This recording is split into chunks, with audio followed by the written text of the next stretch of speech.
Moving, blinking, or scrolling text.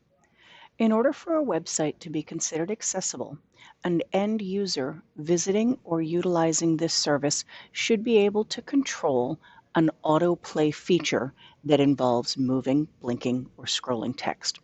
One of the common ways that we find this on websites is through use of something like a carousel.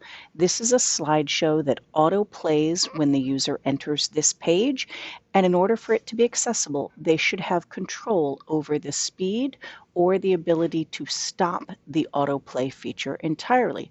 For example, on this site, if I click, I can stop the autoplay and I get arrows on the left and right to control the navigation. So only when I've processed the content on this slide could I click the arrow to progress to the next slide.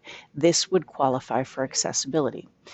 Other times, you may find something more like an autoplay video that includes text, and once again, the user should have the ability to stop or pause the video from playing. In this case, the controls would look a lot like those that you would find on a video player. You might see a pause button, you might see a stop button, but when you click on that, you can stay on a single frame and process the content contained there. Finally, if you visit a website and you find that there is scrolling text, you don't see any controls that allow you to stop or pause it, and clicking on it does nothing, this would qualify as something that is not accessible for an end user because they don't have the ability to control the moving, blinking, or scrolling text.